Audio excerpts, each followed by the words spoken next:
जननीं शारदां देवीं रामकृष्णं जगद्गुरुं पादपद्मे तयो श्रित्वा प्रणमामि मुहुर्मुहुः। नमस्कार, शुभ सन्ध्या। आज ডাক্তার যুথিকা মিত্র, ডাক্তার সুধীর কুমার মিত্র, ডক্টর অরুণ কুমার চট্টোপাধ্যায় এবং বীণা পানি চট্টোপাধ্যায় স্মারক বক্তৃতা। শ্রী পরেশনাথ বন্দ্যোপাধ্যায় ও সুধাবালা বন্দ্যোপাধ্যায়ের 2 পুত্র ও 6 কন্যা। জ্যেষ্ঠ পুত্র হরিপদ, সেজপুত্র পরিতোষ, জ্যেষ্ঠা কন্যা রেণুকা, তারপর যুথিকা, সেবিকা, লতিকা, গীতিকা ও কণিকা। শ্রী পরেশনাথ বন্দ্যোপাধ্যায় পার্বত্য চট্টগ্রামের, অধুনা বাংলাদেশের রাঙামাটির ডেপুটি কমিশনার অফিসে অ্যাকাউন্টস অফিসার ছিলেন ও তার অবসরের বছর ছিল 1948। দেশভাগের পরে তিনি সকলকে কলকাতা পাঠিয়ে দেন ও চাকরির মেয়াদ শেষে নিজে চলে আসেন। জ্যেষ্ঠপুত্র হরিপদ বন্দ্যোপাধ্যায় রাঙামাটিতে ডিসি অফিসে চাকরি করতেন। দেশভাগের পর অপশন দিয়ে পশ্চিমবঙ্গে চলে আসেন। যুথিকা রাঙামাটির থেকে ম্যাট্রিকুলেশন প্রথম বিভাগে উত্তীর্ণ হয়ে ওর এক বন্ধুর সহায়তায় কলকাতায় এসে স্যার আশুতোষ কলেজ থেকে প্রথম বিভাগে ইন্টারমিডিয়েট পাশ করেন। এটি 1945 অথবা 46 হবে। এরপর যুথিকা সম্পূর্ণ নিজের চেষ্টায় কলকাতা মেডিকেল কলেজে ভর্তি হন। পারিবারিক অর্থাভাবের কথা মাথায় রেখে যুথিকা ডাক্তার বিধানচন্দ্র রায়, কখনো ডক্টর প্রফুল্লচন্দ্র ঘোষ প্রমুখের সাহায্যে পড়ার খরচ কমিয়ে ও অক্লান্ত পরিশ্রম করে 1950 খ্রিস্টাব্দে ডাক্তারি পাশ করে পরিবারের সকলের মনের সুপ্ত বাসনাকে বাস্তব রূপ দেন। এরপর ডাক্তার সুধীর কুমার মিত্রের সঙ্গে যুথিকার বিবাহ হয়। এই সময় তার বোন গীতিকা নীলরতন সরকার মেডিকেল কলেজে ভর্তি হন। 50 দশকের শেষ ভাগে অল্প সংখ্যক লোকের বাস যোধপুর পার্কে ডাক্তার সুধীর কুমার মিত্র এবং ডাক্তার যুথিকা মিত্র শিশুরোগ ও স্ত্রীরোগ বিশেষজ্ঞ হিসেবে চেম্বার খুলে রোগী দেখা শুরু করেন। ফোর্ট উইলিয়ামে চাকরি সূত্রে জড়িত থাকা অথবা গরচা রোডে নিজেদের নার্সিংহোমে স্বল্পমূল্যে ডাক্তারি পরিষেবা, সর্বত্র তাঁদের কাজের মধ্য দিয়ে সেবার মনোভাব প্রকাশিত হতো। 1969 খ্রিস্টাব্দে এই ডাক্তার দম্পতি শ্রীমৎ স্বামী বীরেশ্বরানন্দজি মহারাজের কৃপা প্রাপ্ত হন। ডাক্তার যুথিকা মিত্র স্বল্প রোগ ভোগের পর 1996 খ্রিস্টাব্দের 22শে ফেব্রুয়ারি 71 বৎসর বয়সে রামকৃষ্ণ লোকে যাত্রা করেন। এর 1 বৎসরের মধ্যেই অর্থাৎ 97 খ্রিস্টাব্দের 20শে মার্চ ডাক্তার সুধীর কুমার মিত্র চলে যান।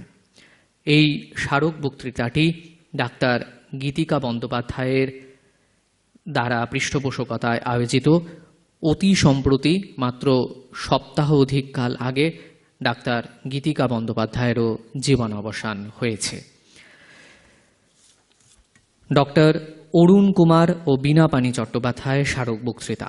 স্বর্গীয় ভুবনেশ্বর চট্টোপাধ্যায় ও স্বর্গীয়া বীণা পানি দেবীর পুত্র অরুণ কুমার চট্টোপাধ্যায়ের জন্ম 17 অগস্ট 1938 খ্রিস্টাব্দে কলকাতায়।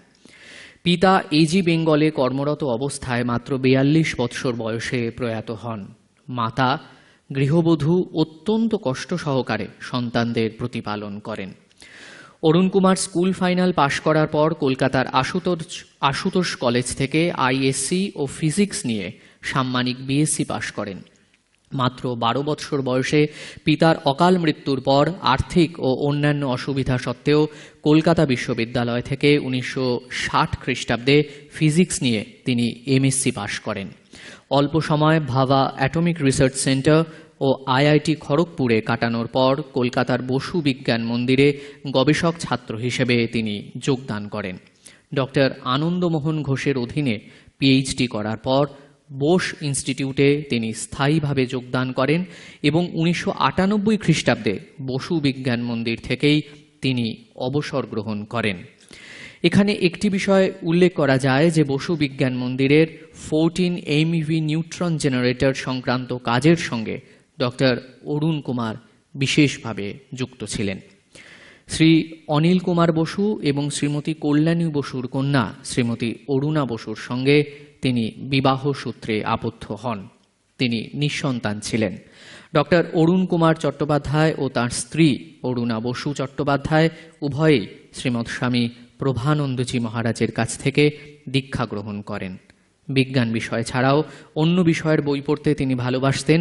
বিশেষ করে শ্রীরামকৃষ্ণ, শ্রী শ্রীমা ও স্বামী বিবেকানন্দের ওপর বই পড়তে তিনি খুবই পছন্দ করতেন। ডক্টর অরুণ কুমার চট্টোপাধ্যায় 9 জানুয়ারি 2023 খ্রিস্টাব্দে রামকৃষ্ণ লোকে যাত্রা করেন। ডক্টর অরুণ কুমার বীণাপাণি চট্টোপাধ্যায় স্মারক বক্তৃতা তাঁর স্ত্রী শ্রীমতী অরুণা বসু চট্টোপাধ্যায়ের পৃষ্ঠপোষকতায় আয়োজিত। ইনস্টিটিউটের তরফে আমরা তাকে সাদর সম্ভাষণ এবং অভ্যর্থনা জানাই।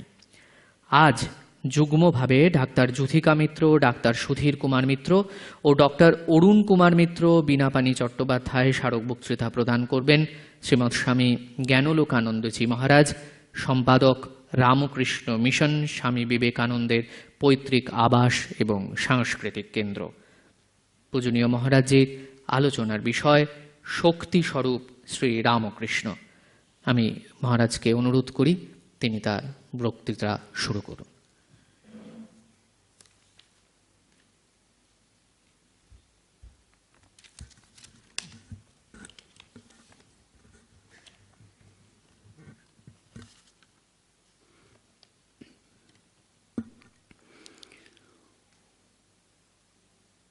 ओम नमो भगवते रामकृष्णाय। भगवान श्री रामकृष्ण देव, जुग जननी शारदा देवी एवं जुगाचार्य स्वामी विवेकानंदेर चरणे भूमिष्ठ प्रणाम निवेदन करी, भक्तिपूर्ण प्रणाम निवेदन करी परम पूजनीय श्रीमद स्वामी सुपर्णानंदजी महाराजजीर चरणे, जिनि ভালোবেসে এবং কৃপা করে আমাকে আজকের এই সুন্দর অনুষ্ঠানে এসে একটু শ্রীরামকৃষ্ণ অনুধ্যান করার একটি দুর্লভ সুযোগ করে দিয়েছেন। মহারাজজির কাছ থেকে, ঠাকুরমা স্বামীজির কাছ থেকে যেমন আশীর্বাদ প্রার্থনা করছি, মহারাজজির কাছ থেকেও আশীর্বাদ প্রার্থনা করছি যাতে মহারাজজি আমাকে যে সুযোগ দিয়েছেন সেটি সুচারুরূপে সম্পন্ন করতে পারি। এখানে ভৌমানন্দজি রয়েছেন, মহারাজজিকে প্রণাম। অন্য সাধু ব্রহ্মচারী তাদের পূজ্যপদে প্রণাম, অন্যদের শ্রদ্ধা নমস্কার শুভকামনা জানাচ্ছি।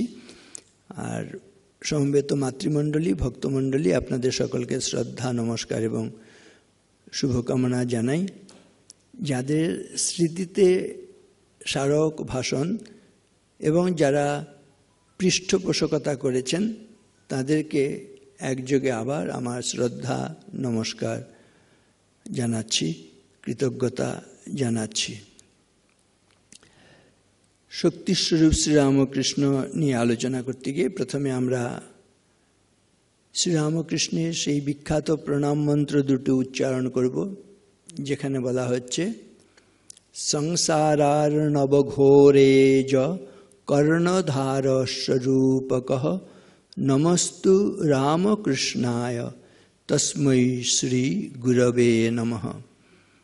স্থাপকায় চ ধর্মস্য সর্বধর্মস্বরূপিণে অবতার বরিষ্ঠায় রামকৃষ্ণায় তে নমঃ। এই দুটি মন্ত্রের একটু অর্থ অনুধ্যান করব। কি বলা হয়েছে? সংসারার্ণব ঘোরে য কর্ণধার স্বরূপক। সংসার সমুদ্রে যিনি কর্ণধার স্বরূপ। সংসারার্ণব ঘোরে য কর্ণধার স্বরূপক নমস্তু রামকৃষ্ণায় তস্मै শ্রী গুরবে নমঃ। গুরুরূপী সেই শ্রীরামকৃষ্ণকে প্রণাম করি। তাহলে যিনি সংসার সমুদ্রে কর্ণধার স্বরূপ, গুরুরূপী সেই শ্রীরামকৃষ্ণকে প্রণাম করি। গুরুকে গুরু সম্বন্ধে বলা হয় গুকার অন্ধকার স্যাৎ রুকারস্তন্নিরোধক অন্ধকার নিরোধিত্বাদ গুরুরিত্যভিধীয়তে। গু এই শব্দটি দিয়ে অন্ধকার বোঝানো হয়, আর রু এটি হচ্ছে অন্ধকারের নিরোধক শক্তি অর্থাৎ আলোক। যিনি আমাদের অন্ধকার থেকে আলোর দিকে নিয়ে যান তিনি হচ্ছেন গুরু। তা শ্রীরামকৃষ্ণ এ যুগে আমাদের অন্ধকার থেকে আলোর দিকে নিয়ে যান। এই অন্ধকারটাকেই আমরা বলবো দুর্বলতা, আর আলোর দিকে যাওয়া এটি হচ্ছে শক্তি। দুর্বলতা থেকে শক্তি, অন্ধকার থেকে আলোর দিকে যাওয়া। স্বামী বিবেকানন্দ ধর্মের সংজ্ঞায় কি বলছেন? তিনি বলছেন, religion is an idea which is raising a brute unto a man and man unto a god. ধর্ম হচ্ছে এমন একটি ভাব যা পশুকে মানুষে এবং মানুষকে দেবতায় পরিণত করে। আমাদের মধ্যে পশুত্ব কেন? অজ্ঞানের অন্ধকার রয়েছে বলেই আমরা কিন্তু পশুত্বের জীবন যাপন করি। যখন নাকি আমরা আলোর দিকে যাত্রা করি তখনই আমরা শক্তির দিকে, দেবত্বের দিকে উন্নীত হই। আমাদের জীবনটাকে বলা হয় it's a journey. You can term it as pilgrimage also, but this pilgrimage is not from Kolkata to Kedarnath, but from brute man to Buddha man. অসাধারণ সুন্দর। আমাদের জীবনটা হচ্ছে একটা যাত্রাপথ। এই যাত্রাপথকে আমরা তীর্থযাত্রা বলতে পারি, কিন্তু এই তীর্থযাত্রা কলকাতা থেকে কেদারনাথের পথে তীর্থযাত্রা নয়। এই যাত্রা পশু মানবত্ব থেকে বুদ্ধ মানবত্বের পথে যাত্রা। বুদ্ধ মানবত্ব অর্থই হচ্ছে আলোকিত ব্যক্তিত্ব হওয়া। আমরা শ্রীরামকৃষ্ণ রূপ গুরুর কথামৃত অনুসরণ করে অন্ধকার থেকে আলোর দিকে এগিয়ে যাই। তিনি এই শক্তি নিয়ে এসেছেন আমরা যাতে অন্ধকার থেকে আলোর দিকে যেতে পারি। আমরা পশুত্ব ঘুচিয়ে, স্বামীজির কথায় মনুষ্যত্বকে অতিক্রম করে দেবত্বের পথে যাতে এগিয়ে যেতে পারি, সেজন্য শ্রীরামকৃষ্ণ নরতনু ধারণ করে এ যুগে অবতীর্ণ হয়েছেন। তিনি কিভাবে এই কাজটি করছেন? একটি সুন্দর কথায় বলা হয়, রবির হি রশ্মি জালেন দিবাহন্তি বহিস্তম সন্ত সুক্তি মরিচোঘৈর অন্তর্ধ্বান্তম হি সর্বদা। এর অর্থ কি? রবি মানে সূর্য। কি করে? রশ্মি জালেন, তার কিরণ জালের দ্বারা। দিবাহন্তি বহিস্তম, দিনের বেলায় বাইরের অন্ধকারকে দূর করেন, নাশ করেন। হন্তি মানে নাশ করা। তাহলে সূর্য কি করে? দিনের বেলায় বাইরের অন্ধকার নাশ করে, অন্ধকার দূর করে। কিন্তু পরের লাইনে অদ্ভুত শক্তিদায়ী কথা বলা হলো না, সন্ত সুউক্তি মরিচোঘৈর অন্তর্ধ্বান্তম হি সর্বদা। সন্ত পুরুষেরা, গুরুরা কি করেন? সুউক্তি, তাদের সৎ উপদেশের দ্বারা, উপদেশাবলীর দ্বারা, কথামৃতের দ্বারা আমরা বলতে পারি, কথারূপ অমৃতের দ্বারা, উপদেশের দ্বারা, সুউক্তির দ্বারা। সন্ত সুক্তি মরিচোঘৈর অন্তর্ধ্বান্তম হি সর্বদা। তাহলে সন্ত পুরুষরা, গুরুরা কি করেন? সর্বদা মানে শুধুমাত্র দিনের বেলায় নয়, দিনে এবং রাতে অহর্নিশি তারা মানুষের অন্তরের অন্ধকার দূর করেন। কি অসাধারণ সুন্দর! এই হচ্ছে শক্তি, শ্রীরামকৃষ্ণের এই শক্তি, যে অন্ধকার থেকে তিনি আলোর দিকে নিয়ে যান। কিভাবে? তার কথামৃতের মাধ্যমে।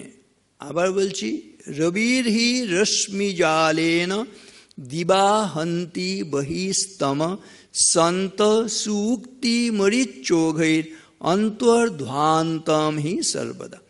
আমরা যদি ঠিকভাবে ঠাকুরের উপদেশ মেনে চলি, তাহলে আমরা যে অন্ধকার থেকে আলোর পথে অগ্রসর হতে পারব, এতে কোনো সন্দেহ নেই।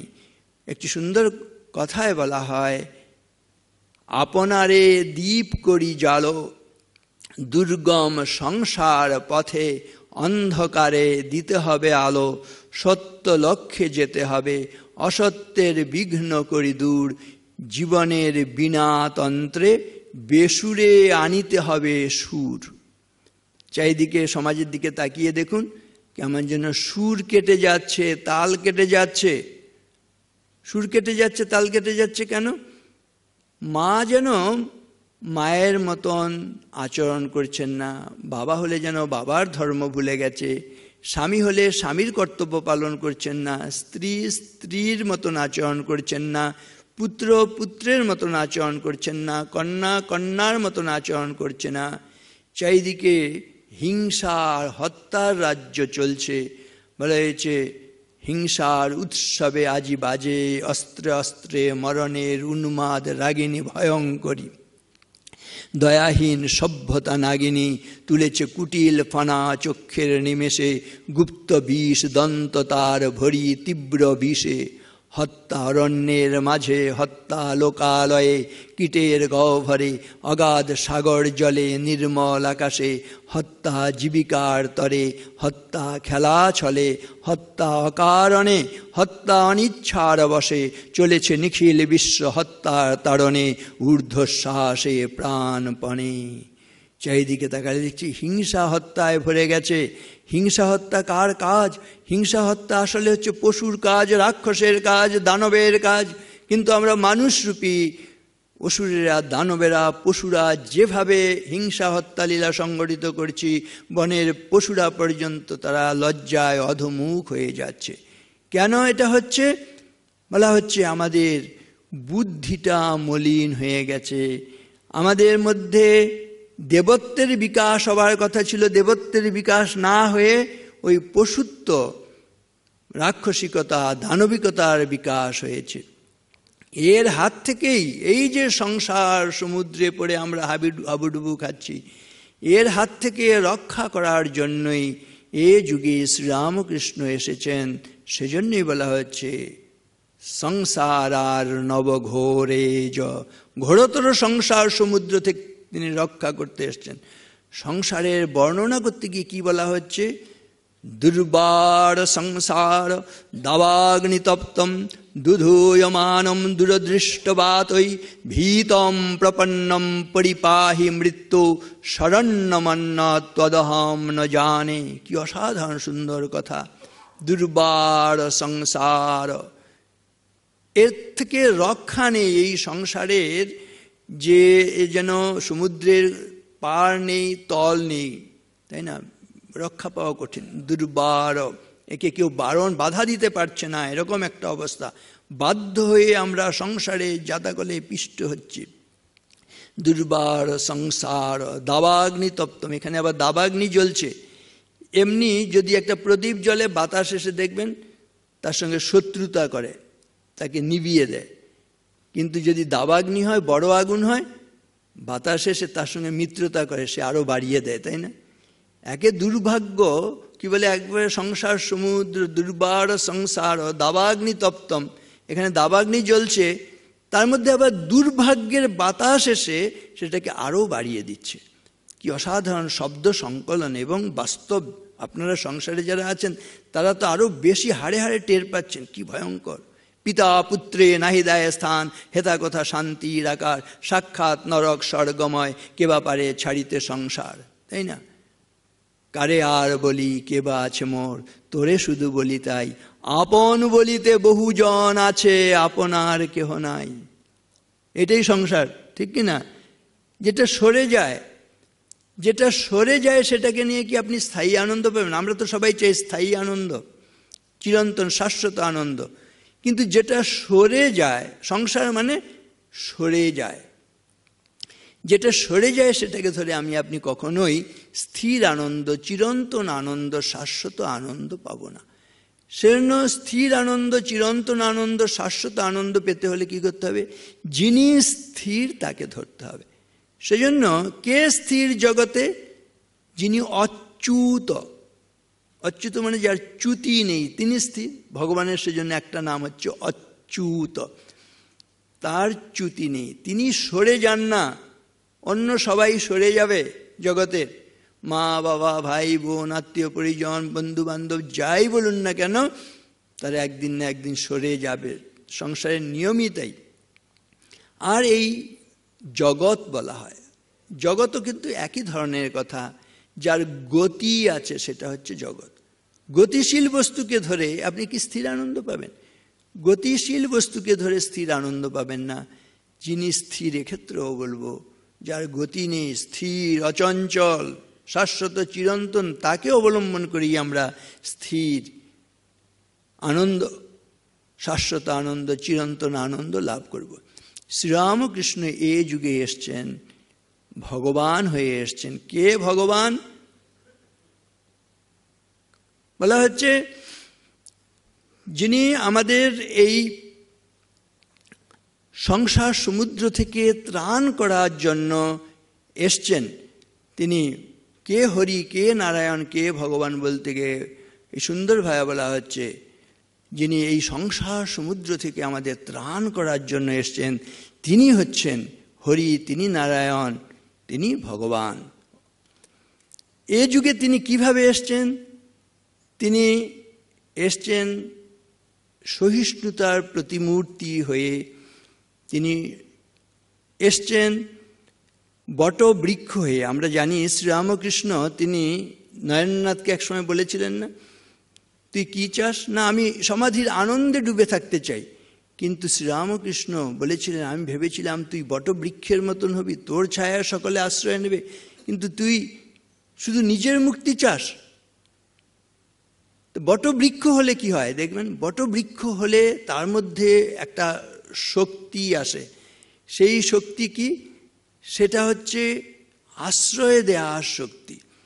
শক্তি কোত্থেকে আসে? বলা হয় স্বামীজির কথায়, truth, purity and unselfishness, wherever these are present, there is no power below or above the sun to crush the possessor thereof. Equipped with these, one individual is able to face the whole universe in opposition. এর অর্থ কি? Truth হচ্ছে সত্য, purity হচ্ছে পবিত্রতা, and unselfishness নিঃস্বার্থপরতা। এই তিনটি যার মধ্যে থাকবে, বলছে সূর্যের নিচে এবং সূর্যের ওপরে এমন কোনো শক্তি নেই তাকে পরাজিত করতে পারে। আর এই তিনটি জিনিস, সত্য, পবিত্রতা এবং নিঃস্বার্থপরতা কারোর মধ্যে যদি থাকে, তাহলে সূর্যের নিচে এবং সূর্যের উপরে এমন কোনো শক্তি নেই তাকে পরাজিত করতে পারে। আর যিনি, যার মধ্যে এই তিনটে শক্তি, সত্য, পবিত্রতা এবং নিঃস্বার্থপরতা থাকবে, গোটা বিশ্ব ব্রহ্মাণ্ড যদি তার বিরুদ্ধে দাঁড়ায়, এককভাবে যার মধ্যে সত্য, পবিত্রতা এবং নিঃস্বার্থপরতা থাকবে, তিনি জয়ী হন। এই যে শ্রীরামকৃষ্ণকে আমরা বটবৃক্ষের সঙ্গে তুলনা করছি কেন? তিনি বটবৃক্ষ মানে দেখবেন এই শেষেরটি যেটি বলা হলো নিঃস্বার্থপরতা, বলা হয় আনসেলফিশনেস ইজ গড, নিঃস্বার্থপরতাই ভগবান। যে যত নিঃস্বার্থপর হবে তার শক্তি তত বেশি। শ্রীরামকৃষ্ণ এই শক্তি বোঝাতে গিয়ে যেন তিনি নরেন্দ্রনাথকে ওই বটবৃক্ষ হওয়ার কথা বলেছেন। বটবৃক্ষ হলে কিভাবে নিঃস্বার্থভাবে জীবনযাপন করে আপনারা জানেন, সুন্দরভাবে বলা হয়, অহো এষাম বরম জন্ম সর্বপ্রাণ্যুপজীবনম ধন্যা মহিরুহা যেভ্যো নিরাশা জানতি নার্থিন। কি সুন্দর! অহো এষাম বরম জন্ম। সকালে একটা গাছকে আমরা চিন্তা করব, তাদের জীবনটা কেমন, কেমন মহান, কেমন উদার জীবন। অহো এষাম বরম জন্ম, বরম জন্ম মানে হচ্ছে শ্রেষ্ঠ জীবন। সর্বপ্রাণ্যুপজীবনম, সমস্ত প্রাণীর জীবনের কারণ। কেন সমস্ত প্রাণীর জীবনের কারণ? আমরা প্রাণীরা কিভাবে বাঁচি আমরা সবাই জানি, অক্সিজেন ছাড়া বাঁচতে পারি না। কোনো প্রাণী অক্সিজেন ছাড়া বাঁচতে পারে না। এই অক্সিজেন কে সরবরাহ করছে? গাছেরা করছে। এমন কোনো প্রাণী নেই যারা অক্সিজেন ছাড়া তাহলে বাঁচতে পারছে। স্বাভাবিকভাবেই সমস্ত প্রাণীর জীবনের কারণ হচ্ছে গাছেরা। সেজন্য বলছি কি সুন্দর ভাব ভাষা। অহো এষাম বরম জন্ম সর্বপ্রাণ্যুপজীবনম ধন্যা মহিরুহা যেভ্যো নিরাশা জানতি নার্থিন। কোনো অর্থী, কোনো প্রার্থী এসে নিরাশ হয় না। গাছ বলে না তুমি বিষধর সাপ, তোমাকে আমি অক্সিজেন দেবো না। তুমি হিংস্র ব্যাঘ্র, সিংহ, নেকড়ে, তোমাকে আমি অক্সিজেন দেবো না। তুমি কীট, তুমি পতঙ্গ, তোমাকে আমি অক্সিজেন দেবো না। সকলকে অক্সিজেন দিয়ে তার জীবন রক্ষা করছেন, জীবনের কারণ হচ্ছেন। তাহলে গাছ হলে এই শক্তি সমস্ত প্রাণীর জীবনের অংশ। সেই জন্য শ্রীরামকৃষ্ণ নারায়ণনাথ থেকে বটবৃক্ষ হতে বলেছেন, এবং নিজে বটবৃক্ষ না হয়ে কি নারায়ণনাথকে বটবৃক্ষ হতে বলেছেন? তিনি নিজে বটবৃক্ষ। তিনি একা আসেননি, সঙ্গে নিয়ে এসেছেন সারদামাকে, সঙ্গে নিয়ে এসেছেন স্বামীজিকে, সঙ্গে নিয়ে এসেছেন তার সন্ন্যাসী পার্শ্বদ সন্তানদের, নিয়ে এসেছেন গৃহস্থ সন্তানদের, নিয়ে এসেছেন শুধুমাত্র পুরুষ ভক্তদের নন, নারী ভক্তদেরও সেখানে নিয়ে এসেছেন। একেবারে যোগিন মা, গোলাপ মা, এদের যেমন নিয়ে এসেছেন, নিবেদিতা পর্যন্ত। এই ধারাটা চলছে এই শক্তি নিয়ে, এই নিঃস্বার্থপরতার ধারা। এইটা হচ্ছে প্রচণ্ড শক্তির উৎস। তাহলে স্বামীজির কথা, ট্রুথ, পিওরিটি অ্যান্ড আনসেলফিশনেস। গাছেদের জীবনটা হচ্ছে নিঃস্বার্থ জীবন, পৃথিবীর জীবনটা নিঃস্বার্থ। খুদন্ত ধরতি সহে কাঠ সহে বনরায়, কুবচন্ত সাধু সহে ওতে সমৌ ন যায়। খুদন্ত ধরতি সহে, খনন সহ্য করছে পৃথিবী। কাঠ সহে বনরায়, বনরায় মানে গাছ। কত আমরা তাদের ছিন্ন করছি, নানানভাবে কেটে তাদেরকে ধ্বংস করছি প্রতিনিয়ত। বৃক্ষ নিধন চলছে, এর জন্য কত আন্দোলন করতে হচ্ছে। খুদন্ত ধরতি সহে কাঠ সহে বনরায়, বনরায় গাছেরা কর্তন সহ্য করছে। কুবচন্ত সাধু সহে, সাধু পুরুষরা তারা কুবচন সহ্য করছে। যে কোনো মহাপুরুষের এমন কোনো জীবন পাবেন না, এমন কোনো গুরু খুঁজে পাবেন না জগতে। এই যে সংসারটা কি ভয়ঙ্কর, যে তাদেরকে তারই শিষ্যরা কোনো না কোনো দিন অপমান করে না, এমন কোনো গুরু খুঁজে পাবেন না, এমন কোনো শিক্ষক খুঁজে পাবেন না তারই কোনো না কোনো ছাত্র তাকে অপমান করে না, তাই না? এগুলো হচ্ছে জগতের চিত্র। স্বরেতেহি অবমান্যন্তে নিত্যম পূর্বোপকারিণম আচার্যম শিক্ষিতা শিষ্যা কৃতদারাংশ্চ মাতরম নারীং বিগত কামাশ্চ কৃতার্থাশ্চ প্রযোজকম নাবং নিস্তীর্ণ কান্তারা আতুরাশ্চ চিকিৎসকম। এইসব কথাগুলো বলছে জগৎটা তুমি তাকো, কেন সংসার অর্ণব বলে বলা হয়েছে। এমন কোনো তাহলে গুরু নেই যাকে তার শিষ্যরাই অপমান করে না, এমন কোনো আপনি শিক্ষক পাবেন না তার ছাত্ররা অপমান করে। আচার্যম শিক্ষিতা শিষ্যা কৃতদারাংশ্চ মাতরম, বলছে এমন কোনো মাকে পাবেন না, খুব কম, কেউ যদি ব্যতিক্রমী হন তার ভাগ্য। তা নাহলে ছেলেরা মাকে শ্রদ্ধা ভক্তি করে, কিন্তু বিয়ে করার পরে যেন তার মাথাটা কেমন ঘুরে যায়, আর মাকে আগের মতন শ্রদ্ধা ভক্তি করে না। এটাই সংসার। তাহলে আচার্যম শিক্ষিতা শিষ্যা কৃতদারাংশ্চ মাতরম নারীং বিগত কামাশ্চ। পুরুষরা নারীদের ভালোবাসে, কিন্তু কামনা চরিতার্থ হয়ে গেলে এক নারী থেকে অন্য নারীতে তিনি আবার আসক্ত হয়ে যাচ্ছেন, প্রথম নারীকে তিনি ত্যাগ করছেন। আবার নারীরাও অনেক সময় পুরুষদের নিয়ে ছিনিমিনি খেলে, বলছে আঁচলে যেমন অনেক সময় তারা চাবি ঘোরায়, বলছে পুরুষদের তেমনি করে বনবন করে ঘোরাচ্ছে। এটাই জগৎ, জগতের চিত্র, রূঢ় বাস্তব। শুনতে খারাপ লাগলো, এগুলো ঘটছে। তাহলে আচার্যম শিক্ষিতা শিষ্যা কৃতদারাংশ্চ মাতরম নারীং বিগত কামাশ্চ কৃতার্থাশ্চ প্রযোজকম। যে উপকার করেছে, উপকারীকে যে উপকার পেয়েছে সে অপমান করে। নাবং নিস্তীর্ণ কান্তারা, নৌকাকে আরোহীরা এপারে যখন আছে, মাঝি ভাই তুমি ভালো আছো, নৌকো ভালো আছে, নৌকো ঠিক আছে, খোঁজ খবর নেয়। কিন্তু ওপারে যখন নাকি পৌঁছে যায়, ঝড় যদি ওঠে, সে নাবিকের খোঁজ নেয় না, ওই নৌকার খোঁজ নেয়, তাই না? সে নিজের প্রাণ বাঁচাতে সে ডাঙায় যে এক পা দিল, শেষ পদাঘাত করে গেল ওই নৌকাকেই, যে নৌকা তাকে পার করে দিয়েছে। এটাই জগতের চিত্র। শেষে বলছে আতুরাশ্চ চিকিৎসকম। আতুর মানে রুগীরা, ডাক্তারবাবুদের যখন রোগ হয়, ডাক্তারবাবু আপনি ভগবান, আপনি আমাদের বাঁচান। কিন্তু যখন রোগ সত্যি সেরে গেল, বেঁচে গেল, তখন ডাক্তারবাবুকে যে ভিজিট দিতে হবে সেটা দিতে ভুলে যান। আর যদি কোনো কারণে রুগীর ক্ষতি হয়, যদি রুগী মারা যান, তাহলে ডাক্তারবাবুকে পারলে সেই মৃত দেহের সঙ্গে, রুগীর সঙ্গে বেঁধে তাকে চিতায় তুলে দিই। দেখুন কত বড় রূঢ় বাস্তব। কেন? ওই যে দুর্বার সংসার দাবাগ্নিতপ্তম দধূয়মানম দূরদৃষ্টবাতই ভীতম প্রপন্নম। এইসব দেখলে কি আমি আপনি ভয়বোধ করি না? এটাই তো জগতে হচ্ছে। পরিপাহি মৃত্যু শরণ্যমন্নত্বদহম ন জানে। শ্রীরামকৃষ্ণ ছাড়া শরণ নেবার এ যুগে আর কেউ নেই। অন্য দুঃখে ন যো দুঃখী, যো অন্য হর্ষে ন হর্ষিত, স এব জগতাম ঈশ নররূপ ধরো হরি। শ্রীরামকৃষ্ণ এসছেন আমাদের এই যে সংসার সমুদ্রে মানুষগুলো রয়েছি তাদের দুঃখে দুঃখী হয়ে। কি অসাধারণ সুন্দর এখানেও ভগবানের ব্যাখ্যা। হরি নারায়ণ, কে হরি কে নারায়ণ। অন্য দুঃখে ন যো দুঃখী। এই যে 6 জন লোকের কথা বলা হলো যে উপকার পেয়ে উপকারীকে অস্বীকার করে, অপমান করে, তা আমরা প্রতিনিয়ত এর শিকার হচ্ছি। এই দুঃখে দুঃখী হয়ে, অন্য দুঃখে ন যো দুঃখী, যো অন্য হর্ষে ন হর্ষিত, এই আমাদের আনন্দে তিনি আনন্দিত। স এব জগতাম ঈশ, তিনি জগতের ঈশ্বর। নররূপ ধরো হরি, তিনি হচ্ছে হরি। সেজন্য তিনি শক্তি, বললাম যে নিঃস্বার্থপরতার শক্তি, এই গাছেদের মতন নিঃস্বার্থ হয়ে শুধুমাত্র নিজেকে উজাড় করে দেবেন বলেই তিনি যেন এসছেন।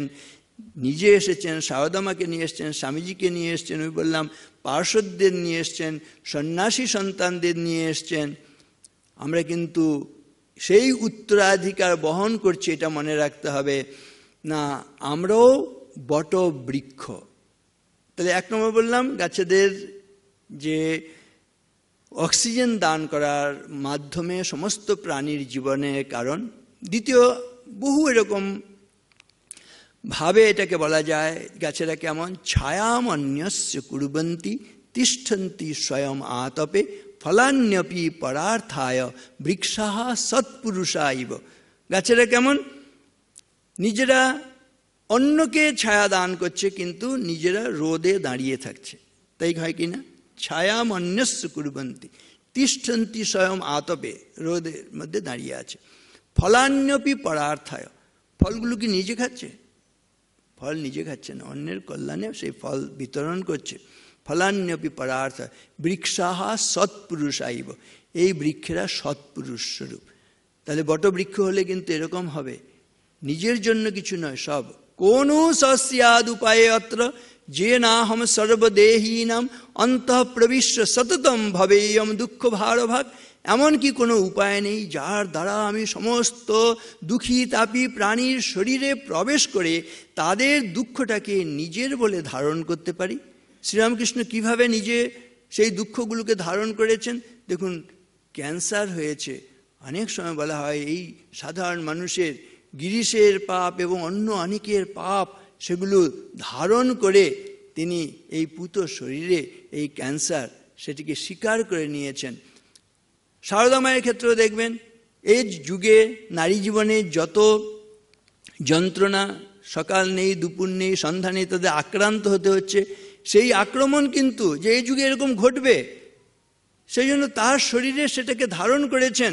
একাকিনী কামারপুকুরে রয়েছেন, সেখানে গিয়ে দেখা যাচ্ছে এক পাগল ক্ষিপ্ত হয়ে গিয়ে মায়ের পেছনে সন্ধ্যায় ধাওয়া করেছে। মা আত্মরক্ষার জন্য গোলাঘরের চারদিকে ঘুরছেন, কিন্তু রক্ষা পাবার উপায় নেই। সে পাগল পিছু ছাড়ছে না।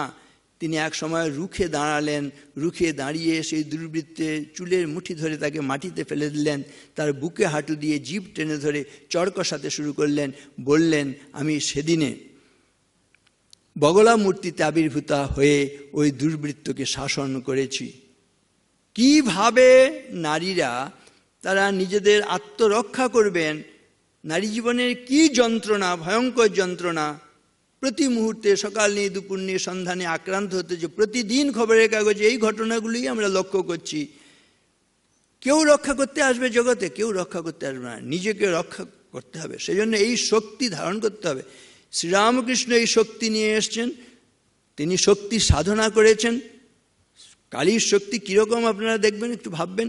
ক্রিঙ্করালবদনাম ঘোরাং মুক্ত কেশিম চতুর্ভুজাম কালিকাম দক্ষিণাম দিব্যাম মুন্ডমালা বিভূষিতাম সদ্যচ্ছিন্ন শিরা খড়গ বামাধোর্ধকরাম্বুজাম অভয়ম বরদাং চৈব দক্ষিণোর্ধাদ পানিকম।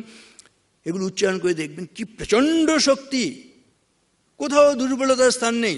জগন্মাতার শক্তি, শ্রীরামকৃষ্ণ এই শক্তি সাধনা করেছেন।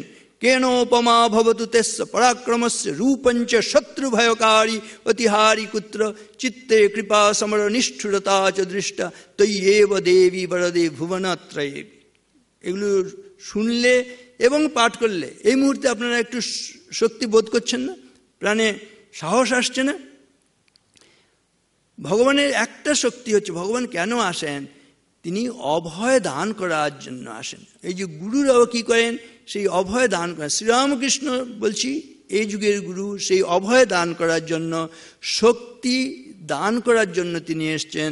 মা ভৈষ্ট বিদ্যম তব নাস্ত্যপায় সংসার সিন্ধো তরণেস্তুপায় যে নৈব যাতাৎ যতয়োস্য পারম তমেব মার্গম তব নির্দিশামি। কি অসাধারণ সুন্দর কথা। মা ভৈষ্ট বিদ্যম তব নাস্তি অপায়, ওহে শিষ্য, ওহে বিদ্বান, তোমার ধ্বংস নেই। আমরা সব সময় মৃত্যু ভয়ে ভীত বোধ করছি, তাই না? না, এই ভয় আমাদের দূর হবে। মা ভৈষ্ট, গুরু এসে সেই আশীর্বাদ করেন, সেই উৎসাহ দেন, তোমার ধ্বংস নেই। মা ভৈষ্ট বিদ্যাম, তুমি ভয় পেও না, তোমার ধ্বংস নেই, তোমার পরিত্রাণ হবে। মা ভৈষ্ট বিদ্যম তব নাস্তি পায় সংসার সিন্ধু তরণেস্তু পায়। এই যে ভয়ঙ্কর সংসারের কথা বলা হলো, এই সংসার থেকে উদ্ধার পাবার উপায় আছে। তাহলে মা ভৈষ্ট বিদ্যম তব নাস্তি পায় সংসার সিন্ধু তরণেস্তু পায় যে নৈব যাতা যতয়স্য পারম তমেব মার্গম তব নির্দিশামি। যে পথ অবলম্বন করলে তুমি সেই পরপারে পৌঁছতে পারবে, সংসার সমুদ্র অতিক্রম করতে পারবে, তোমাকে আমি সেই পথের সন্ধান বলবো। শ্রীরামকৃষ্ণ সেজন্যই এসছেন, সন্ধান দেবার জন্য এসছেন। কিন্তু সেই সন্ধান কারা পায়? যারা নত হয়, যারা উদ্ধত হয়, তাদের জন্য নয়। আমরাও তার কৃপা পাবো কখন, কেমন করে গুরুর কাছে যেতে হয়, সেগুলো আমাদের শাস্ত্র বলে দিচ্ছে। যে অসাধারণ সুন্দর সেই ভাবনাগুলো, তোমাকে নমস্কার করি। যে নত হয়, খুদন বলা হচ্ছে উঁচে পানি না টিকে নিচে হি ঠহরায়, নিচা হোসো ভরি পিয়ে উঁচা পয়সা যায়। উদ্ধত থাকলে হবে না, বলছে মাথা নত করতে হবে। নমস্তে লোকবন্ধ কারুণ্য সিন্ধু পতিতম ভবাব্ধৌ মাম উদ্ধর আত্মীয় কটাক্ষ দৃষ্টা ঋজ্বাতি কারুণ্য সুধাভিবৃষ্টা। গুরুর কাছে নত হয়ে গেলে তিনি তার করুণার বাড়ি সেটা দিয়ে আমাদেরকে তিনি অমৃতায়িত করেন। মৃত্যুর সংসার থেকে আমাদের জীবনে অমৃতত্ব দান করেন, অমরত্ব দান করেন। আমরা দেখি মাস্টারমশাই, আপনারা জানেন, তিনি হচ্ছেন আত্মহত্যা করতে যাচ্ছিলেন।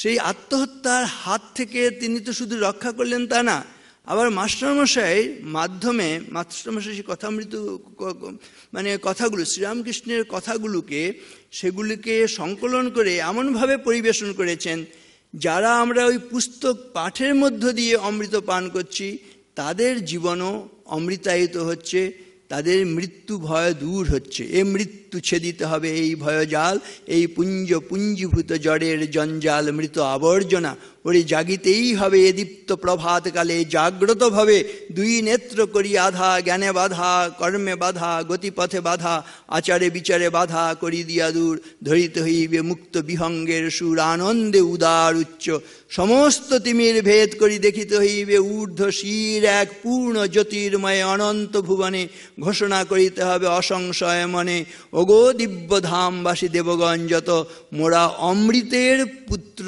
তোমাদের মতন। এই যে শৃণ্বন্তু বিশ্বে অমৃতস্য পুত্রাঃ আয়ে ধামানি দিব্যানি তস্তু, বেদাহমেতম পুরুষম মহান্তম আদিত্যবর্ণম তমসা পরস্তাৎ। শ্রীরামকৃষ্ণ তার ওই কথামৃতের মাধ্যমে শক্তি সঞ্চয় করে আমাদের এই মৃত্যু সংসার সমুদ্র থেকে উদ্ধার করে আমাদের উত্তরণের দিকে নিয়ে যাচ্ছেন, উদ্ধার করছেন।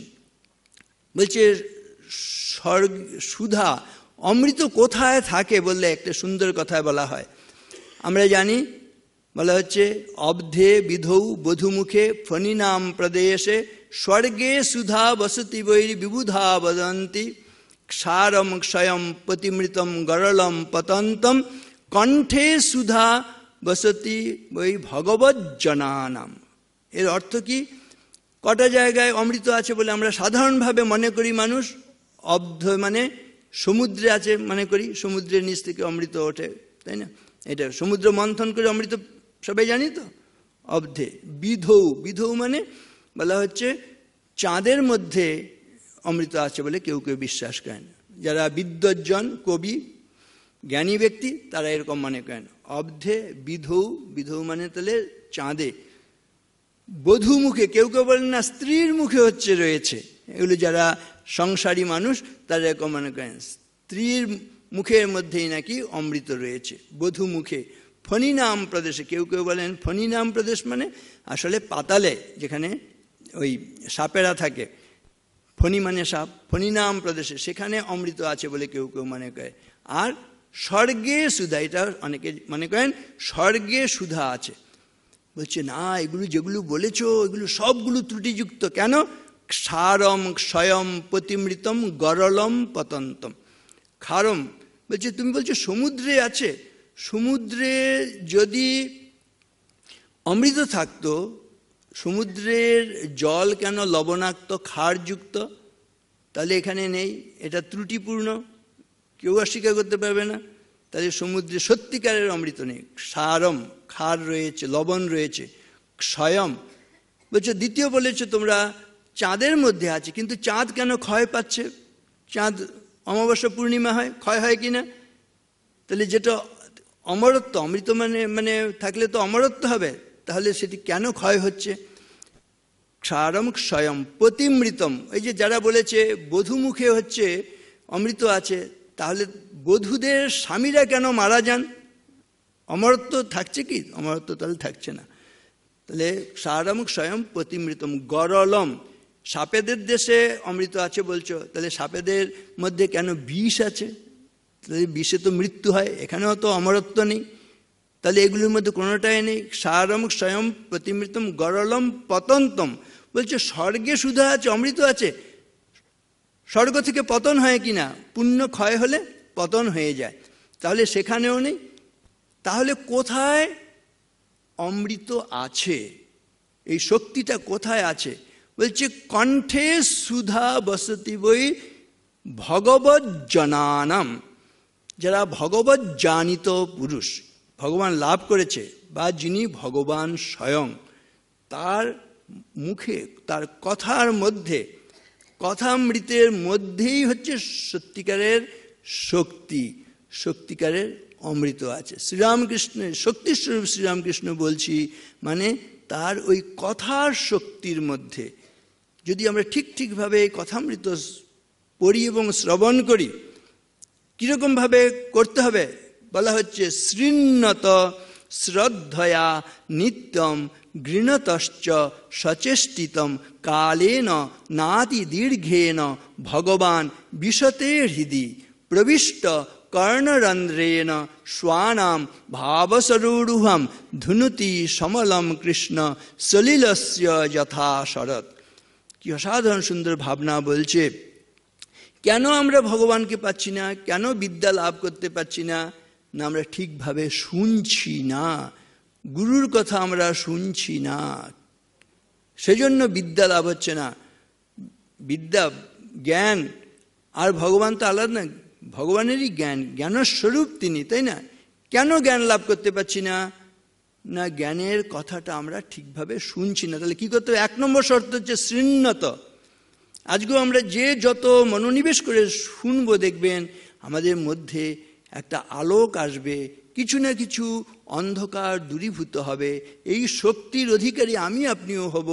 প্রথম শর্ত হলে শৃণ্যত। আবার কিভাবে শুনবো? হেলাফেলা করে শুনলে হবে না, শ্রদ্ধয়া, শ্রদ্ধাবান লভতে জ্ঞান। অশ্রদ্ধা করে শুনলে হবে না, শ্রদ্ধয়া। আর একদিন শুনলেই হয়ে যাবে, আর কোনোদিন শুনলাম না, তাও না, নিত্যম, প্রতিদিন শুনতে হবে। শৃণ্যত শ্রদ্ধয়া নিত্যম। গৃণতশ্চ মানে গ্রহণ করতে হবে, ধারণ করতে হবে। এক কান দিয়ে শুনলাম আর এক কান দিয়ে বার করে দিলাম হবে না। গৃণতশ্চ সচেষ্টিতম, সক্রিয়ভাবে, মানে ঝিমিয়ে যে আমরা দেখবেন শ্রবণ মনন নিদিধ্যাসন করার কথা, শ্রবণ করতে করতে আমরা নিদিধ্যাসন ঝিমিয়ে পড়ছি, তাই না? এরকম করলে হবে না। তাহলে গৃণতশ্চ সচেষ্টিতম, তাহলে কি হবে? কালেন নাতি দীর্ঘেন ভগবান বিশতে হৃদি। দীর্ঘকাল বুঝি অতি দীর্ঘকাল? বলছি অতি দীর্ঘকাল তো নয়, দীর্ঘকালও নয়, মানে এখনই ভগবান তোমার মধ্যে প্রবেশ করবেন, জ্ঞান তোমার মধ্যে প্রবেশ করবে। তাহলে মূল শর্ত হচ্ছে শ্রবণ করা, এটা হচ্ছে প্রথম, একেবারে ভালো শ্রোতা হতে হবে আমাদের। তাহলে শৃণ্যত শ্রদ্ধয়া নিত্যম গৃণতশ্চ সচেষ্টিতম কালেন নাতি দীর্ঘেন ভগবান বিশতে হৃদি। প্রবেশ করেন, কিভাবে প্রবেশ করেন? সেই সঙ্গীত শুনেছেন আপনারা, কানেরও ভিতর দিয়া মরমে পশিলগে। বলছে ভগবান প্রবিষ্ট কর্ণরন্ধ্রেণ স্বানাম ভাবসরূঢ়াম ধুনুতি সমলম কৃষ্ণ সলিলস্য যথা শরৎ। ভেতরে একটা হৃদয়ে একটা সরোবর আছে, সেই সরোবরটাকে তিনি শুদ্ধ করে দেন কানের মধ্য দিয়ে। ভগবান নিজে প্রবেশ করে, যেন তিনি ঝাড়ুদারের কাজ করছেন, পরিষ্কার করছেন। তিনি তো কেন আসেন? সারথ্য পারষদ সেবন সখ্য দৌত্য বীরাসনানুগমন স্তবন প্রণামান, এই সবগুলো তিনি করেন। ভক্তের পেছনে পেছনে ছোটেন। কোনটা ভালো? ভক্তরা ভগবানের পেছনে ছুটলে ভালো, না ভগবান যদি আমাদের পেছনে ছোটে তাহলে ভালো? কোনটা? শ্রীরামকৃষ্ণ কিন্তু সেই ভগবান। আমরা ভগবানের পেছনে ছুটছি না, শ্রীরামকৃষ্ণ আমাদের পেছনে পেছনে ছুটছেন। ঠিকভাবে কখন হবে?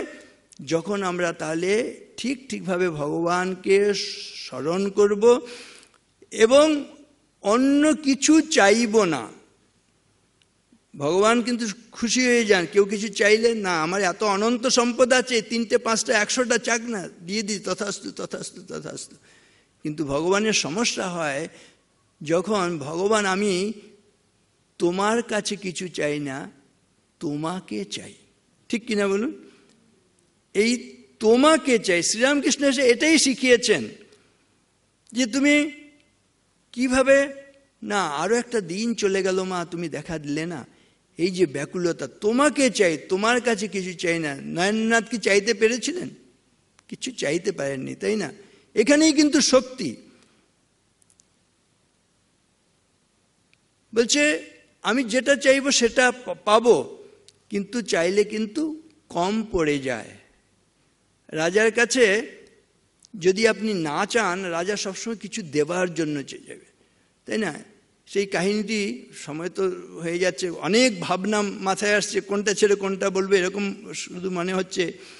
একটা জায়গায় এরকম হয়েছে যে যুদ্ধ যাবেন রাজা, সেই যুদ্ধে যেতে গিয়ে তার মনে হচ্ছে এই যুদ্ধটা খুব সহজ যুদ্ধ, তাহলে এসে তো বিজয় উৎসব করতে হবে। রানীদের কাছে সব পাঠিয়ে দিলেন, কি কি তোমাদের জিনিস চাই। এরকম বড় রানী, তিনি হয়তো 100টা বস্তু বললেন আনবে, মেজ রানী সেজ রানী 200 300 এরকম সব তালিকা করে পাঠিয়ে দিয়েছে। ছোট রানী সে শুধু একটি এক লিখে পাঠিয়েছে। যখন যুদ্ধ জয় করে ফিরে এলেন, বললেন যে তাহলে বড় রানী কী চেয়েছেন? না 100টা জিনিস চেয়েছে, গাড়ি করে তার প্রাসাদে পাঠিয়ে দিলেন। মেজো রানী না তিনি 200টা জিনিস চেয়েছেন, পাঠিয়ে দিলেন। সেজো রানী কী চেয়েছে? না 300টা জিনিস, সেখানে ট্রাক জিনিস নিয়ে প্রাসাদে পৌঁছে দিলেন। এবার ছোট রানী কী চেয়েছে? বলছে 1। রাজা বলছে কি লিখেছে? সে নিশ্চয়ই 1 আমাকে চায়। তখন রাজা নিজে সেই ছোট রানীর প্রাসাদে চলে গেলেন। ছোট রানী বুদ্ধিমতী, তিনি জানেন যে রাজা যদি আমার পাশে থাকেন তাহলে তিনিই তো বুঝবেন আমার কখন কি, নাহলে 1 লক্ষটা বস্তুও যদি আমি লিখে দিই, এরপরে দেখবেন আরও কয়েক লক্ষ জিনিস যেন বাকি আছে এরকম মনে হবে। কিন্তু রাজা স্বয়ং যদি থাকেন, তিনি তো যখন যেটা প্রয়োজন হবে সেটাই তো এনে দেবেন। তাহলে এই ভাবনাগুলো নিয়ে আমরা এই বিচার বোধ, সেজন্য শ্রীরামকৃষ্ণ সেই শক্তি কথা আমাদের আশীর্বাদ করলেন। আশীর্বাদ করি তোমাদের চৈতন্য হোক। ঠিক কিনা বলুন? এটার মতন বড় শক্তি আর কিছু নেই। যদি একবার আমাদের হুঁশ হয়ে যায়, কে মানুষ? যার হুঁশ আছে। এই চৈতন্য সর্বমুৎপন্নম জগদে তচ্চরাচরম তস্মাৎ সর্বেষু কালেষু চৈতন্যস্তু সমাশ্রয়। তাহলে শ্রীরামকৃষ্ণ এ যুগে এসে এই শক্তি দান করলেন না, এই চৈতন্যের শক্তি দান করলেন, ওই বট বৃক্ষের শক্তি দান করলেন, মানে নিঃস্বার্থপরতার শক্তি। পশ্যতৈতান মহাভাগান পরার্থে কান্ত জীবিতান বাত বর্ষা তপ হিমান সহন্ত বারয়ন্তিন। আবার সেই গাছেদের প্রসঙ্গ বলছে, গাছ কিভাবে সেবা করছে? বাত বর্ষা তপ হিমান। বাত মানে ঝড় এলে, ঝড় আমাদের গায়ে আগে লাগে না গাছেদের গায়ে আগে লাগে?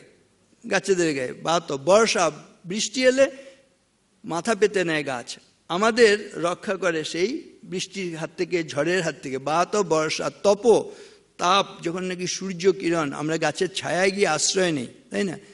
তপ হিমান, যখন হিম পড়ে, হিম মাথা পেতে নিচ্ছে আর হিমের হাত থেকে আমাদের রক্ষা করছে। তা এই হচ্ছে নিঃস্বার্থপরতা। এই নিঃস্বার্থপর জীবনযাপন যে করবে, শ্রীরামকৃষ্ণ যেমন নাকি এই নিঃস্বার্থপরতার মধ্য দিয়ে শক্তি নিয়ে এসে এ যুগের মানুষের যে সবচেয়ে সমস্যা, সবচেয়ে জটিলতা, সেগুলোর সমাধান করছেন। তা আমরাও যদি শ্রীরামকৃষ্ণের উত্তরাধিকারকে নিজেরা স্বীকার করে নিয়ে বটবৃক্ষের মতন হই, আমাদের মধ্যেও কিন্তু এই শক্তিগুলোই আসবে, স্বাভাবিকভাবেই আসবে।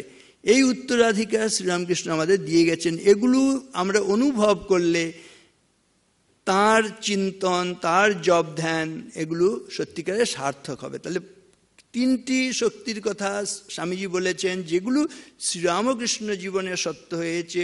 ট্রুথ 1 নম্বর, তাহলে সত্য। সত্যকে অনুসরণ করলে প্রচণ্ড শক্তি হবে। সত্যাদ উৎপদ্যতে ধর্ম, দয়াদানাদ বিবর্ধতে, সময়াধার্যতে ধর্ম, ক্রোধাদ ধর্ম বিনশ্যতে। তাহলে মূল ভিত্তি হচ্ছে সত্য, 1 নম্বর ট্রুথ। 2 নম্বর হচ্ছে পবিত্রতা আর শক্তি, পিওরিটি, পবিত্রতা। বলছেন শান্তিং কান্তিম স্মৃতিম জ্ঞানম আরোগ্যম চাপি সন্ততিম যা ইচ্ছতি মহদ্ধর্মম ব্রহ্মচর্যম সমাচয়েৎ। এই যে ব্রহ্মচারী হওয়া, সংযত হওয়া, এটা শুধুমাত্র সাধু ব্রহ্মচারীর মনোপলি নয়, একচেটিয়া সম্পত্তি নয়। যে জীবনে অসংযম থাকবে, যে জীবনে উচ্ছৃঙ্খলতা থাকবে, তাকে তার পরিণাম ভোগ করতে হবে। If you do what you should not, you must bear what you would not. আপনি আমি যেমন খুশি চলতে পারি, কিন্তু আগুনে হাত দিলে হাত পুড়বে, লঙ্কা খেলে ঝাল লাগবে। শুভ কর্মে শুভ, মন্দে মন্দ ফল, এ নিয়ম রোধে নাহি কারো বল। সেজন্য কি কি শক্তি লাভ হয়? সংযমের মধ্য দিয়ে। সারদা মা বলছেন সংযমে মানুষ দেবতা হয়। সংযম করলে শান্তি, সবাই চাইতো শান্তি।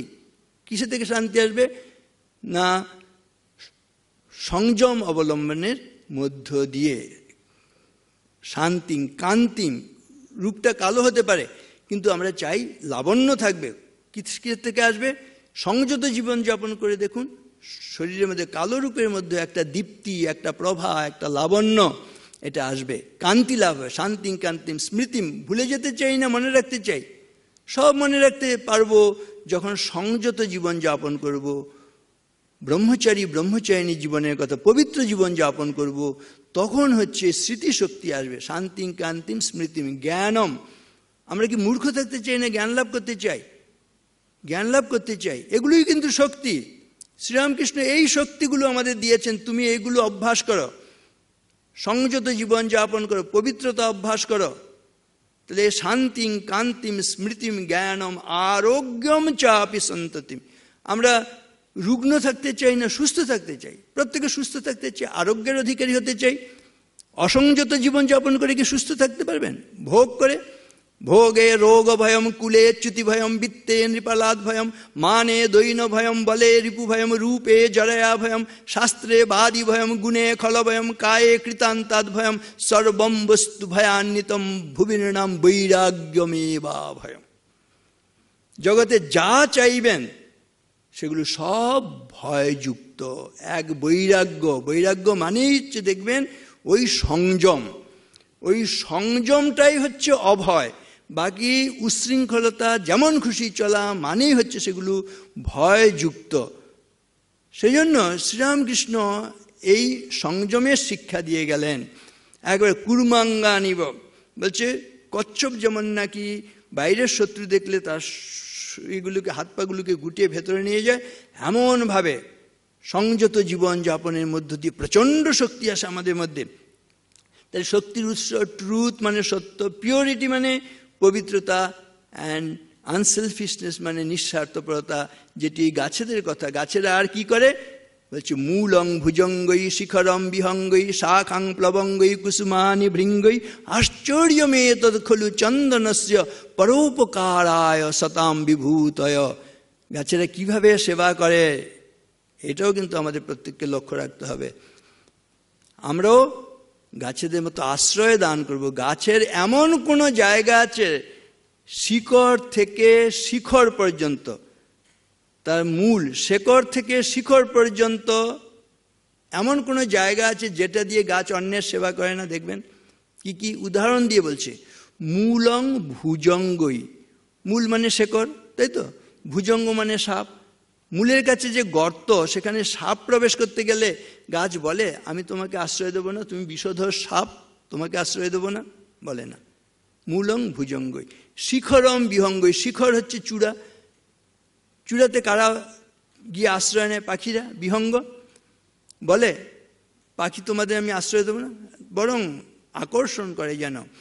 শিখরম বিহঙ্গই শাখাং প্লবঙ্গই, ডালে, শাখা মানে ডাল, প্লবঙ্গ মানে বানর, কাঠবিড়ালি, এই হনুমান, শাখাজীবী প্রাণী, তাদেরকে আশ্রয় দিচ্ছে। শাখাং প্লবঙ্গই কুসুমানি ভৃঙ্গই, কুসুম মানে ফুল, ফুলের মধ্যে ভৃঙ্গ মানে মৌমাছি, তারা আশ্রয় পাচ্ছে। তাহলে দেখুন, তাহলে শিকড় থেকে শিখর পর্যন্ত এমন কোনো জায়গা নেই যেটা দিয়ে গাছ সেবা করে না। সেজন্য বলছে, আবার প্রথম থেকে বলছি, মূলং ভুজঙ্গই শিখরং বিহঙ্গই শাখাং প্লবঙ্গই কুসুমানি ভৃঙ্গই আশ্চর্যমে তদ খলু চন্দনস্য পরোপকারায় সতাম বিভূতয়। এই যে নিঃস্বার্থপরতা, এর মধ্যে এই শক্তিগুলো আছে, প্রচণ্ড শক্তি। আর যিনি রাম, যিনি কৃষ্ণ, আপনারা জানেন, অবতার বরিষ্ঠায়, অবতারদের শক্তি কীরকম? বেদানুদ্ধরতে জগন্তি বহতে ভূগোলমুদ্বিভ্রতে দৈত্যম দারয়তে বলিম ছলয়তে ক্ষত্রক্ষয়ম কুর্বতে পৌলস্তম জয়তে হলঙ্কলয়তে কারুণ্যমাতন্বতে ম্লেচ্ছান মূর্ছয়তে দশাকৃতি কৃতে কৃষ্ণায় তুভ্যম নম।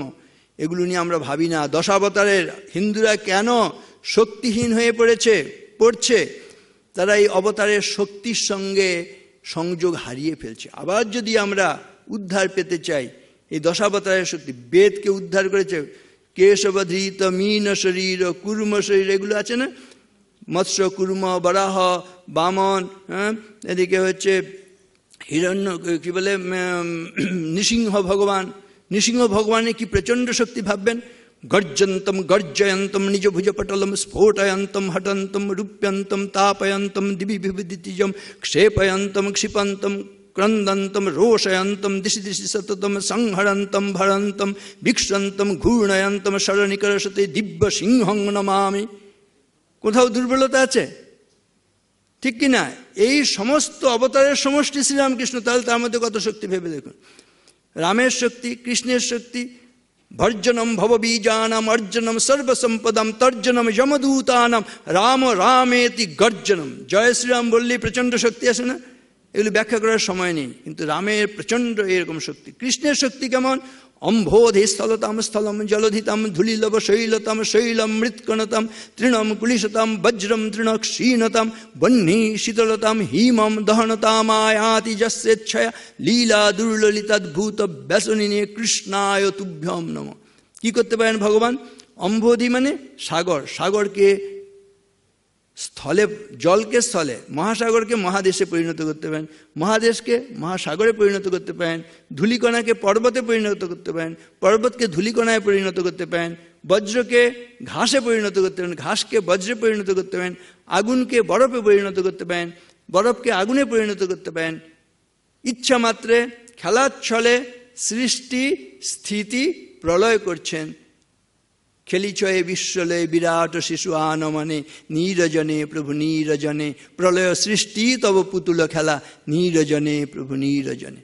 তাহলে এই হচ্ছে কৃষ্ণের শক্তি। আর শ্রীরামকৃষ্ণের শক্তি, যিনি রাম যিনি কৃষ্ণ, শক্তি সমুদ্র সমুত্ত তরঙ্গ দর্শিত প্রেম বিজৃম্ভিত রঙ্গ সংশয় রাক্ষস নাশ মহাস্ত্রম ইয়ামি গুরুম শরণম ভব বৈদ্যম। এই প্রচণ্ড ভব বৈদ্য হিসেবে সংশয় রাক্ষসকে ধ্বংস করার জন্য এসছে। আমি শুধু এই ভাবনাগুলো এখন সময় নেই, সময় শেষ হয়ে গেছে। শুধু বলবো যে শ্রীরামকৃষ্ণকে আপনারা এরকম মনে করবেন না নাটকে, থিয়েটারে, সিনেমায় দেখছেন যেন ঠিক চলতে পারছেন না, ফিরতে পারছেন না, মূর্ছিত হয়ে পড়ছেন। এটা শ্রীরামকৃষ্ণ নয়। মাস্টারমশাই বলছেন যখন শ্রীরামকৃষ্ণ দক্ষিণেশ্বর মন্দিরে পাদচারণা করতেন তখন হচ্ছে সিংহের মতন, ন অভিষেক না সংস্কার সিংহস্য ক্রিয়তে বনে বিক্রমার্জিত সত্যস্য স্বয়মেব মৃগেন্দ্রতা। নিজের শক্তিতে শ্রীরামকৃষ্ণ, ওই নিজের শক্তিতে তিনি শক্তি, সমস্ত অবতারদের সমষ্টিভূত শক্তি নিয়ে এসছেন। আমরা সেই ঠাকুরের সন্তান হয়ে আমরা যেন ভয় না পাই। আমি ভয় করব না, ভয় করব না, দুবেলা মরার আগে মরব না ভাই মরব না, তরিখানা বাইতে গেলে মাঝে মাঝে তুফান মেলে, চাই তাই বলে হাল ছেড়ে দিয়ে কান্নাকাটি ধরব না। মহাবিশ্ব জীবনে তরঙ্গেতে নাচিতে নাচিতে নির্ভয়ে ছুটিতে হবে, সত্যেরে করিয়া ধ্রুবতারা মৃত্যুরে না করি শঙ্কা, দুর্দিনের অশ্রু জলধারা মস্তকে পড়িবে ঝরি, তারই মাঝে যাব অভিসারে তাঁর কাছে, জীবন সর্বস্ব ধন অর্পিয়াছি যারে জন্ম জন্ম ধরি। ঠাকুরকে একবার আমরা আশ্রয় করেছি। ধন্যোহম কৃতকৃত্যোহম বিমুক্তোহম ভবগ্রহাৎ নিত্যানন্দ স্বরূপোহম পূর্ণোহম তদনুগ্রহাৎ। খণ্ডিত জীবনের অবসান হয়ে আমাদের জীবনে পূর্ণতা আসবেই আসবে।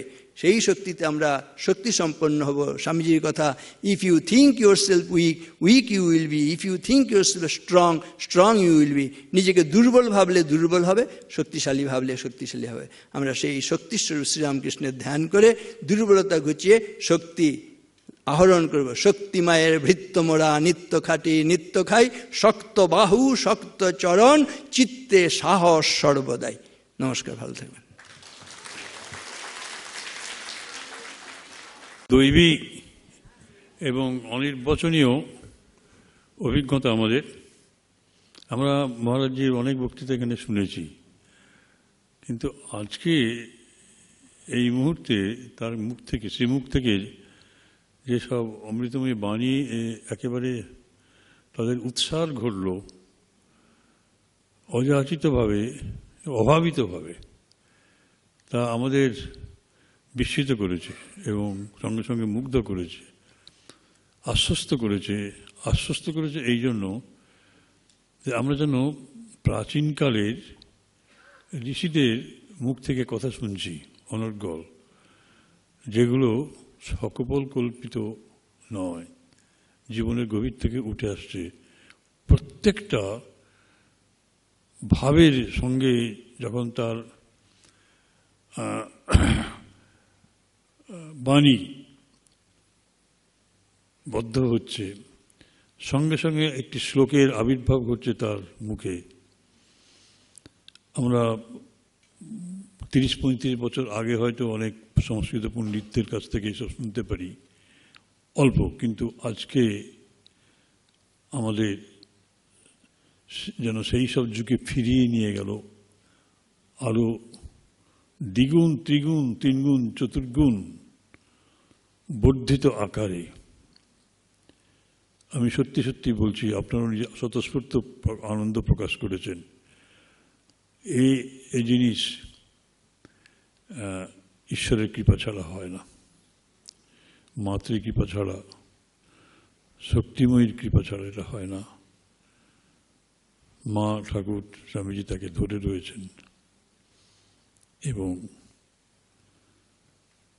তার ভেতরে প্রতিনিয়ত